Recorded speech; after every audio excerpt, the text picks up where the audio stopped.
yan mo dyan, anak? Mami, ano bang gagawin natin dito sa ilog? Eh di ano pa ba, anak? Eh di maliligo. Na mami, tapos na akong maligo eh. Ayoko maligo ng ilog. At bakit naman, abe? Baka may syukoy sa ilog eh. Natatakot ako, mami. Ano ka ba, Joshua? Walang saka-saka, hindi yung totoo. Tara na. Ano ba to? O, ayan anak, nandito na tayo sa ilog. Maligo ka na doon. At ako'y magbabantay sa'yo dito. Di mo ko sasamahan nun maligo, mami? Hindi, anak. Magbabantay lang ako dito sa tabi ng ilog. Basta maligo ka na doon. Sige na nga. Huwag ka pumunta sa malalim, ha. Baka malunod ka.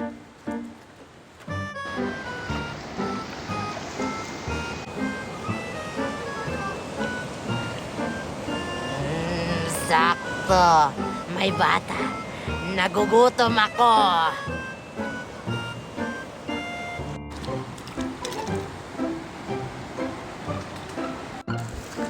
Aling Mirit, bakit niyo mo pinapayagan si Joshua maligo doon? Eh, ano naman niya yon? Kung bata ka. Alam niyo ba, Aling Mirit, may gumagala diyang syokoy, nangunguha ng bata. Hindi yung totoo, bata. Katang isip lang yon. Mga sabi-sabi lang yun ng mga matatanda. Bahala kayo kung ayaw niyong maniwala. Sarap ng tubig. Sino ka?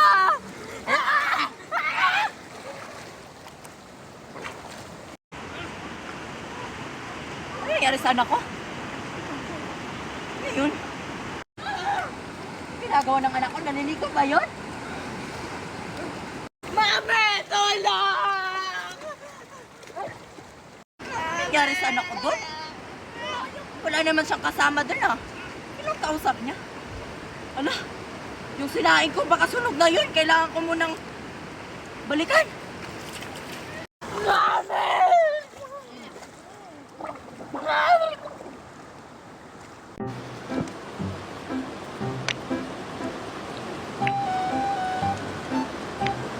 Marian, anong ginagawa mo? Pinagpatong-patong ko yung mga bato kasi babatuhin natin ito mamaya. Gumawa ka ng sayo. Sige.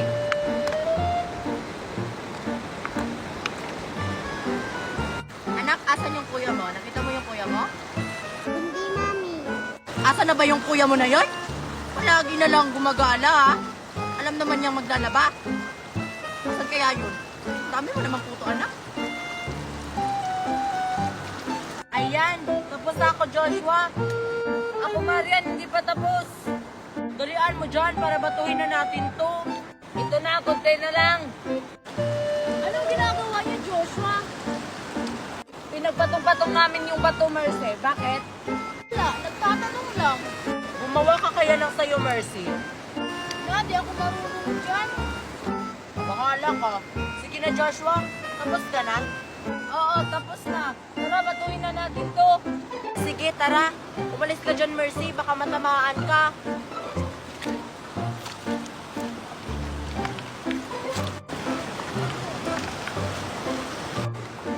Nya. Sino mauna, Joshua? Ikaw na lang. Kasi ikaw yung unang natapos. Sige, go. Wala, hindi ko natamaan. O, ako naman. Wala, natamaan mo. Wow. Galing ko, di ba? Ako naman ulit. Kaya. Aray! Ah! Sino yan? Hala ka, natamaan mo yung mami ko. Hindi ko naman sinasadya. Sino yung bumato sa akin? Yung mga bata kayo? Hala ka, papunta na yung mami ko dito. Sino yung bumato sa akin sa inyong dalawa? Mami, si Marian po. Ikaw pong bata ka. Ikaw pala bumato sa akin. Tuwing ka sa akin. Ang bata ka. Ang sakit ng pagkabato mo. Umuwi ka sa inyo. Tsaka ikaw, anak. Kanina pa kita hinanap. Uwi! Joshua, anak, halika nga dito. Bakit po, Mami? Bakit ang dami pang basura natin dito? Bakit hindi pa to kinuha ng mga bumbero? Isang linggo na to nakatambak dito? Ay, ewan ko, Mami. Ba't hindi pa yan kinuha?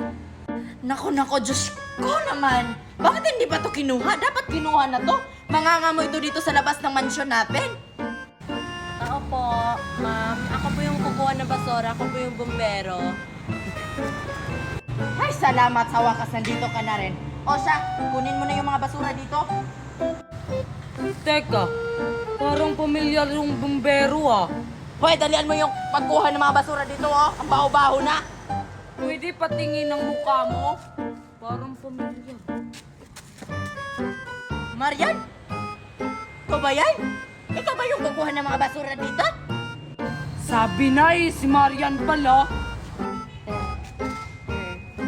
Joshua, huwag kang magsumbong sa mga kaklase natin, ha? Bakit ka nangunguha ng basura, Marian? O siya, kunin mo na yan lahat. Oo, Marian. Kunin mo na yan lahat. Bagay ka naman maging bumbero. Sige. Ano nangyari sa batang yan?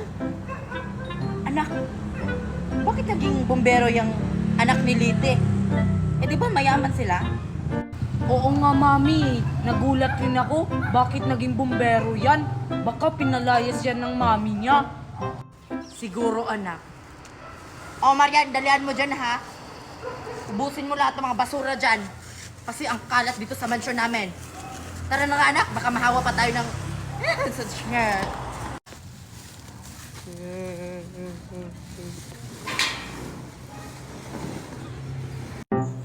Hey, Queenie, tingnan nyo, may nakita kong sunglasses. Mamaya na. Eh, ano naman ngayon, Nicole? Hindi naman bagay sa'yo. Uy, ano ka ba, Queenie? Bagay nga sa kanya. Para siyang artista.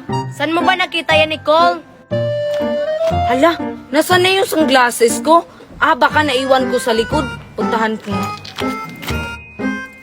Hala, bakit wala dito yung sunglasses ko? Eh, dito ko lang yung nilagay eh. Ang ganda ng sunglasses ko, no? Hala, bakit nandun kay Nicole? Ang ganda ng sunglasses ko, no? Wala kayong ganito. Hoy, Nicole, bakit nasa iyo yung sunglasses ko? Eh, doon ko lang yan iniwan sa may likod. Ay, akala ko ba, Nicole, sa'yo yung sunglasses? Bakit kay Joshua daw? Oo nga, Nicole. Hindi pala sa'yo yan. Bakit mo kinuha? Akin kaya to. Nagpapanggap lang naman ako na nakita ko sa likod. Bili nito ni Mami, no? Dito sa'yo, Joshua. Oh, hindi pala sa'yo, Joshua. Lumaban ka, lumaban ka. Hoy, Nicole, akin talaga yan. Huwag kang magpanggap. Mami ko kaya yung bumili niyan. Sa ibang bansa pa nga yan binili eh. Anong sabi mo, Joshua? Sa'yo to? Akin kaya to. Si Mami kayang nagbili nito. Kahit tanungin mo pa siya. Ano ba yan? Naguguluhan na kaming dalawa sa inyo kung sino may-ari ng sunglasses na yan. Mag-usap nga kayong dalawa dyan. Tara na nga, Ivana at saka Marian. Umuwi na tayo. Sila na bahalang dalawa dyan. Tara, bilisan nyo. Hey, Queenie, tulungan niyo ako dito kung paano ako magpaliwanag. Ah, bahala ka dyan, Nicole. Ikaw na bahala dyan. Basta kami, wala na kaming pakialam sa inyo. Tara na, maglaro na tayo doon. Tara. Ano ba yan? Basta sa akin to, Joshua, no? Paulit-ulit ka talaga, Nicole. Sabi ngang hindi yan sa'yo. Paano ba kasing naging sayo to, Joshua? Tingnan mo, oh, hawak-hawak ko pa at susuot ko pa. Ah, basta sa akin talaga yan. Kung ayaw mong ibigay sa akin, isusumbong kita kay Mami. Hala guys, ano nang nangyayari kay Nicole at saka kay Joshua? Parang nag-aaway na. Isumbong na lang natin sa mga mami nila. Oo nga, tara. Tara. Sa akin to, kahit pa magsumbong ka sa mami mo. Bahala ka nga dyan, uwi na ako. Isusumbong talaga kita sa mami ko na hindi mo binigay yung sunglasses ko. Abangan mo bukas. Hoy, Marian, Nicole. Maliligo ako ng swimming pool. Eh ano naman kung maliligo ka? Eh, wala namang swimming pool dito sa atin, Queenie, no? Ilog meron. Meron kaya? Meron kaming swimming pool sa likod ng bahay namin. Bagong gawa ni Daddy. Ha? Swimming pool ba yung nasa likod ng bahay nyo? Eh, hindi naman yon swimming pool. Fish pan yun, Queenie. Mga isda ang naliligo doon. Hindi yun fish pan, no? Swimming pool talaga yun. E di kung ayaw mo maniwala sa amin, Queenie, maliligo na lang kami ng ilog. Mas maganda pa kaysa sa swimming pool mo. Eh di maligo na lang kayo sa ilog nyo. Ayun yung ilog nyo, ang lapit-lapit na. Tingnan ko lang kung sinong mangingitim sa inyong dalawa.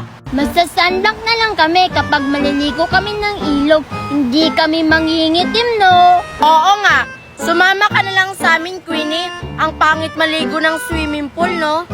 Ayaw ko maligo sa ilog, no? Baka mangingitim ako. Pagagalitan ako ng mami ko. Doon na lang ako sa swimming pool namin. Hindi pa siya nakakaitim. E di kung ayaw mo sumama sa amin, e di wag, hindi ka naman namin pinipilit, no? Oo nga, maligo ka na lang sa swimming pool mo. May paiinggit-inggit ka pa. Eh di fine, maliligo na ako.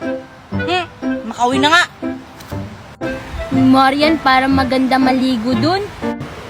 Saan? Sa Sa swimming pool nila, Queenie. Hindi pa kasi ako nakakaligo ng swimming pool kahit kailan. Ako rin kaya, hindi pa ako nakakaligo ng swimming pool. Kaso, nahihiya ako ni Queenie. Nagagalit na yun sa atin. Ikaw kasi, bakit mo pinatulan? Ayan tuloy, hindi na tayo makakaligo ng swimming pool. Ikaw kaya yung nauna. Sumabay lang naman ako sa'yo. Paano na yan? Umalis na si Queenie, hindi na tayo makakaligo ng swimming pool. Oo nga, baka babalik yun. Gusto ko nang maligo ng swimming pool. Hala, gusto palang maligo ni Marian at Nicole sa swimming pool namin. Kaso paano yan? Wala naman kaming swimming pool. Nagbibiro lang naman ako sa kanila kasi pinapainggit ko sila. Marian, maligo na lang tayo ng ilog. Ayaw ko. Sa swimming pool ako gusto. Gusto pala ni Nicole at ni Marian maligo sa swimming pool namin. Kaso wala kaming swimming pool. Fish pan lang yon. Ha? Ano? Finang pala tayo ni Queenie? Umaasa.